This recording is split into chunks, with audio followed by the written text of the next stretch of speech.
ठीक है, मैं इसे धीरे धीरे सस्पेंस बनाते हुए आगे बढ़ाता हूं। जैसे ही दर्पण से वो आवाज उनके नाम लेकर गूंजती है, आरव, कबीर, रोहन, फैज, चारों के पैरों तले जमीन खिसक जाती है। ये हमारे नाम कैसे जानता है? कबीर की आवाज कांप रही थी। दर्पण में दिख रहा वो अजनबी चेहरा अब धीरे धीरे मुस्कुराने लगता है, लेकिन वो मुस्कान इंसानी नहीं थी, जैसे किसी ने दर्द में हंसना सीख लिया हो। अचानक कमरे का दरवाजा धड़ाम से बंद हो जाता है। अब हवा और ठंडी हो जाती है, सांस लेना भी भारी लगने लगता है। 5:32। रोहन हिम्मत करके दर्पण के पास जाता है। कौन हो तुम? वो धीरे से पूछता है। दर्पण के अंदर का चेहरा अचानक उसकी ही शक्ल में बदल जाता है। बाकी तीनों दोस्त चिल्ला उठते हैं, रोहन पीछे हट! लेकिन अब देर हो चुकी थी।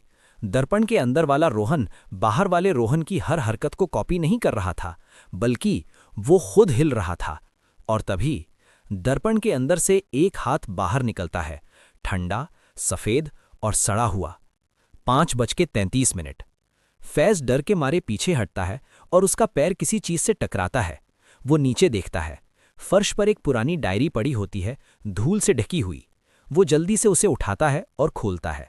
पहले ही पन्ने पर लिखा होता है, जो इस हवेली में आया वो कभी वापस नहीं गया। और नीचे 4 नाम लिखे होते हैं, आरव, कबीर, रोहन, फैज। चारों के दिल की धड़कन अब तेज हो चुकी थी। ये तो हमारे नाम है, आरव फुसफुसाता है।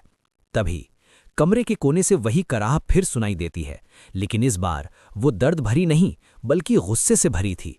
और एक धीमी आवाज गूंजती है, अब तुम भी यहीं रहोगे।